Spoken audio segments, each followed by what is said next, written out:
Collaboration. Collaboration needs to be safe and secure, and that's what we provide. So we help the bank to interact with their clients. If they need something from the client, if they would like to suggest something, they would like to get feedback. That's what we think is collaboration between client, advisor, and client, and that's what we do.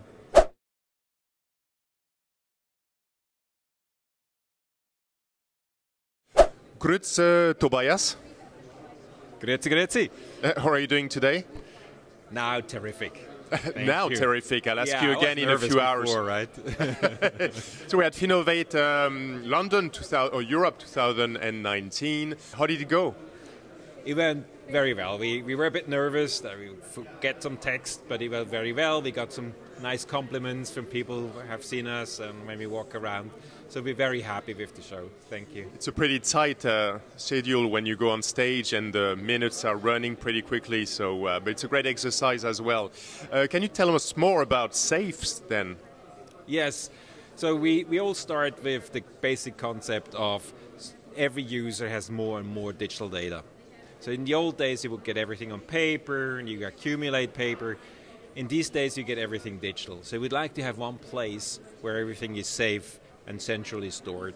And that's what we provide. We provide a solution for digital assets that are centrally stored with us in a very, very secure manner. And this can also be offered by banks in their white label solution and integrated into their portals. So digital vaults are nothing new as such. I remember years ago a telecommunications company had started to do it, and I don't know if they really went anywhere with that. So what has changed then in 2019? I think it has to do with trust. So you need to build up the trust that you're the right party to build this up. Banks are the right party to build it up. So many surveys have shown that. So they are the most trusted party. You have a trust range from anywhere between 75 to 95% of the population thinks this is the right party to do this, while telcos or large IT companies have a much, much lower trust level. So we're still talking about the legacy trust in banks and their ability to secure your money. Yes, exactly. And your if they data can secure your money, if they have safety deposit box, care for your assets, they can earn your trust.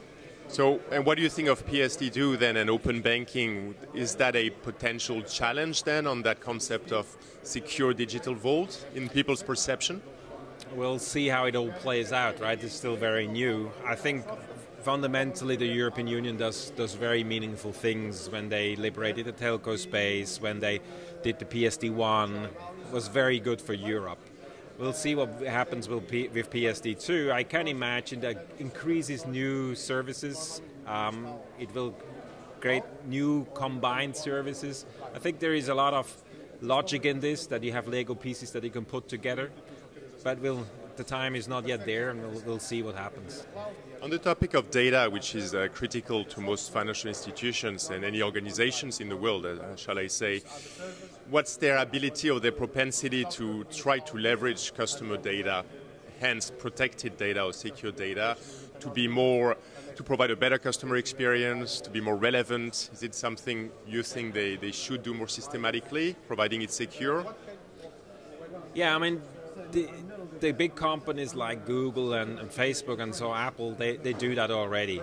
But you pay with your currency, and your currency is data. So you get a free service like Facebook, but you pay for it. So your data is used, your data is sold. As a bank, you should be able to make a similar concept without selling the data. So you give something back to the user, or maybe even charge that you don't sell your data. But then I think it is meaningful to support the user with large amounts of data. So he collects in his life lots and lots of data, and someone needs to make sense for him. So the first stage is to make from data, you make information. With information, you can make the foundations for giving decision support. So, and as an example, if you have tons and tons of contracts in your safe, the bank can give you a contract management tool. Mm-hmm. The contract management tool allows you to have an overview of what contracts do I have, and do they expire, what values, and the bank could even make an opposite offer and say, here something expires, but we have a great offer for you, and they can be a broker, it can be an insurance broker, a telco broker. And that's, for example, in Germany, that's a big business. The banks make a lot of money with having the opportunity to broker insurances. Okay, so you see that as one of the biggest opportunities. We're still talking about providing a better customer experience, providing more insights and Yes. helping people actually to onto the ladder, so investment ladder, and become more savvy and more wealthy, basically. Exactly. I saw recently like a digital vault report 2027, and of course you mentioned, so Thank you. it's a busy market. So what are your top USPs, you believe, in that busy market? I think we're the ones that combine great usability with great security. Many try that, but it takes a lot of effort. So without investing that, you have a simple front end in the web, or you have a mobile front end. We try to do everything by combining security and usability. That means that, for example, we have a Dropbox-like client that you can install on Mac or PC that automatically synchronizes content from a Mac, new Word document, for example, with your safe.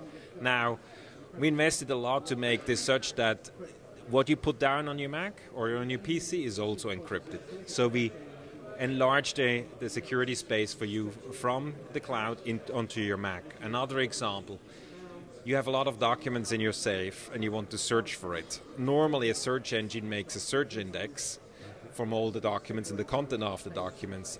Now, with a privacy protected safe, you cannot just have a search index, because that would basically give all the data away in the search index, which is more data than the original documents. So we made, we are the first company in the world that make and search on encrypted data. So all these encryption search indexes are encrypted as well. So this gives you an idea that we invest a lot to bring usability that the great companies like Google and Apple have, and combine it with the privacy protection and security that we can give them. But it requires a lot of effort. So I'm sure it does, yeah. Not just at your end, and probably the banks as well. And there's an education process, I would have imagined, with the customers as well. Yeah. We're at Finovate, right? It's not the first time, I believe. So No, it's the fourth time for us now. Exactly. So you're like alumni, and more than that, veterans of Finovate. So congratulations. Why Finovate? Why is it still a great event for you? Is it like a brand awareness? I'm not sure, but is it customer like lead generation? Is it investment seeking, or? No, it's really showing a mix of everything. It's showing innovations, and I think that the format that Finovate have is unique. So you have these pitches that are 7 minutes long. You're only allowed to demo. You're not allowed to have slides. I like that a lot. I think it's a great format. It forces you to focus very much on what you want to say in 7 minutes, and it forces you to get the essence out. Right? I like the format. So after your fourth time, so do you have any tips? I mean, now you mastered that 7 minute slot. Well, we usually start half a year in advance to write the pitch, to also write the whole tooling around it, to support what we show. It's a lot of investment that we do up front, and I think the earlier you start, the more you have time to simplify. It's all about simplification. You cut and cut and cut. You have all these great ideas, but in the end you need to cut away everything. It's a bit like a TEDx, event when you speak there, and people are supposed to rehearse 200 times, I think, to find the right mix. But now one of the last questions is the following. So what are your key challenges then for growth and to take DSWISS to the next level in the digital boat market? Is there anything specific? Regulation, again, customer education, banks' propensity to build things themselves, or where do you see the challenges? Well, we started with our own brand, SecureSafe, and today we make about 80% of our revenue with offering our service as white label solution through banks and insurances. We believe that there is a market where confidential data or important data should be stored somewhere. It's not only financial data, that can be health data as well, that can be government data.